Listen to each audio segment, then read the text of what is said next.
দেখো ডিমের কারিটা আমি রান্না করেছি, দেখতেও কত সুন্দর হয়েছে, খেতেও খুব সুন্দর হয়েছে, পুরো ধাবা স্টাইলের। চলো রেসিপিটা দেখে নিই। হ্যালো বন্ধুরা, আবার নতুন নতুন তোমাদের রেসিপি নিয়ে চলে এসেছি। আজকে ডিমের কারি করবো ধাবা স্টাইলের। দেখো 3 পিস ডিম নিয়েছি।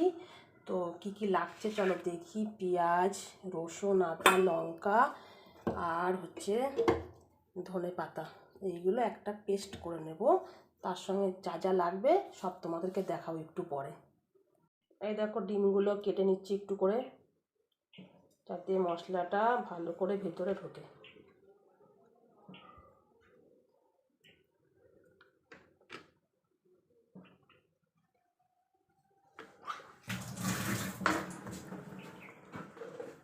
এর মধ্যে আমি 1 চামচ হলুদ দিয়ে দিলাম। কি কি মশলা লাগে তোমাদেরকে দেখাচ্ছি, দেখো।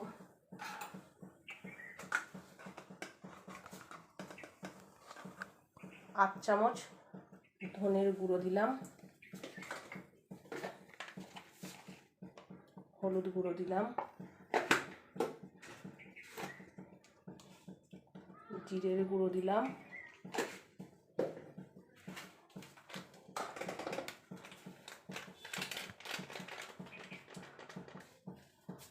লঙ্কার গুঁড়ো দিয়ে দিলাম।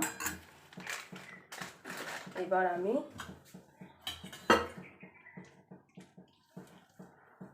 টক দই দিয়ে দিলাম,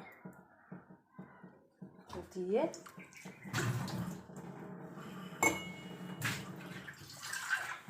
আমি একটু জল দিয়ে দেবো এর মধ্যে, দিয়ে এটাকে ভালো করে ঘেটে নেব।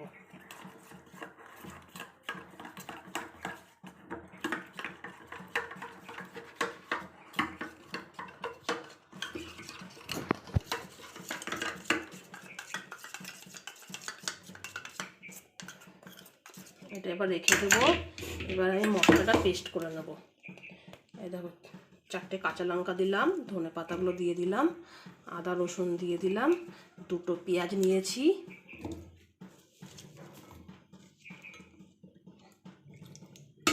চলো আমি পেস্ট করে নিয়ে আসি ততক্ষণ। এই দেখো হলুদ, লঙ্কার গুঁড়ো আর একটু নুন দিয়ে ডিমটা আমি ভরিয়ে নিলাম।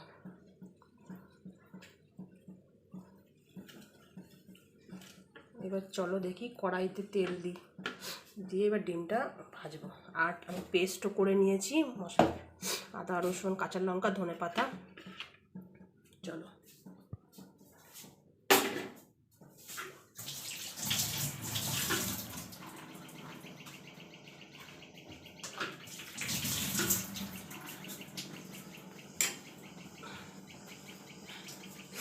এবার আমি তেল দিয়ে দিলাম কড়াইতে। কড়াইটা আগে থেকে বসিয়ে দিয়েছি যাতে গরম হয়ে যায়। এবার আমি ডিমগুলো ভেজে নেব।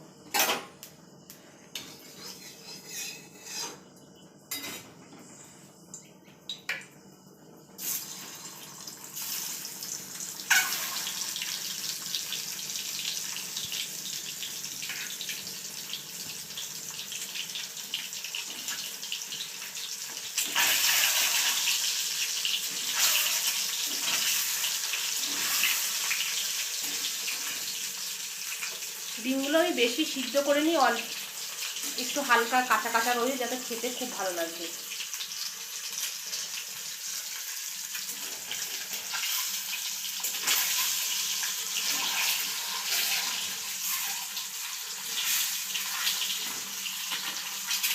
ডিমগুলোকে উল্টে দিলাম, একটু ভাজা হয়ে গেছে, আর একটু দিয়ে দিই।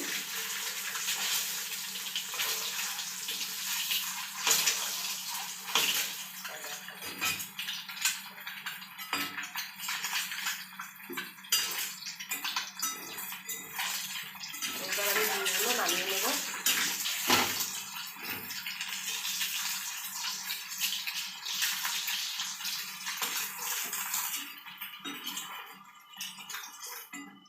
আর দেখো ডিমগুলো কত সুন্দর ভাজা হয়ে গেছে। এবার আমি মশলাটা দিয়ে দেবো।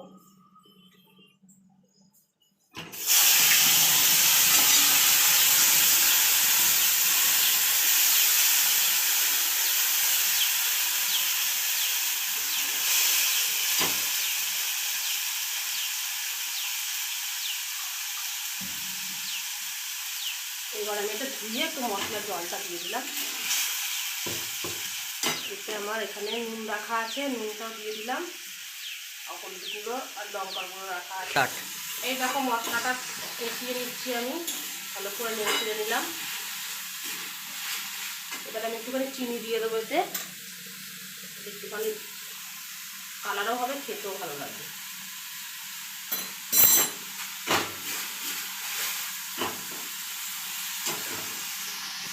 আস্তে আস্তে মশলা থেকে তেলটাও বেরোচ্ছে।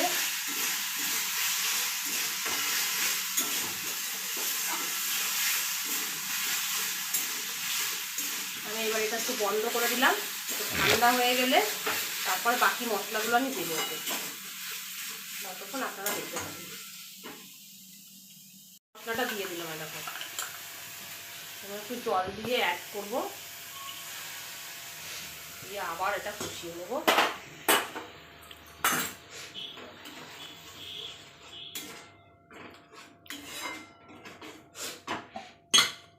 আমি 1 চামচ তেল দিয়ে দিচ্ছি ওতে, যাতে মশলা থেকে আটা গন্ধ না বলে। এবার এটা ভালো করে নেড়ে চেড়ে নেবো, আমি কষিয়ে নেব।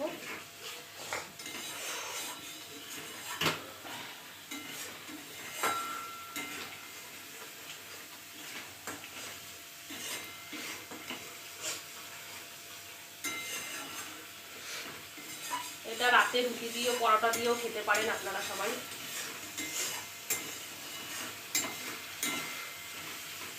বা ভাতের সঙ্গেও খেতে পারেন।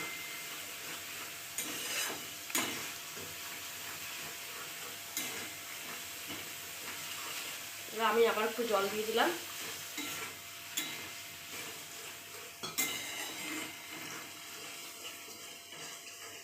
এবার আমি ডিমগুলো দিয়ে দেবো।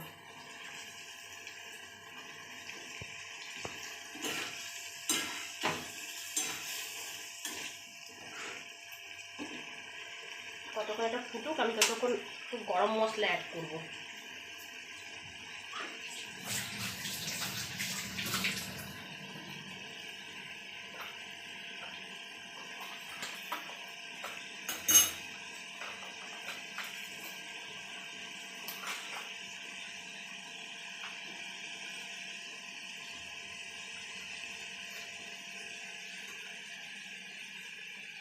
একটু গরম মশলা দেখো দিয়ে দিলাম।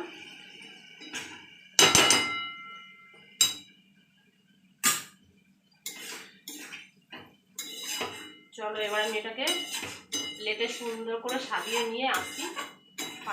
এই দেখো বন্ধুরা, চলে এসছি, দেখো ডিমের কারি নিয়ে ধাবা স্টাইলে সুন্দর করে দেখো সাজিয়ে নিয়ে চলে এসছি তোমাদের সামনে। আর ভালো লাগলে অবশ্যই লাইক, শেয়ার, কমেন্ট আর সাবস্ক্রাইব করে দেবেন, একটু শেয়ারও করে দেবেন।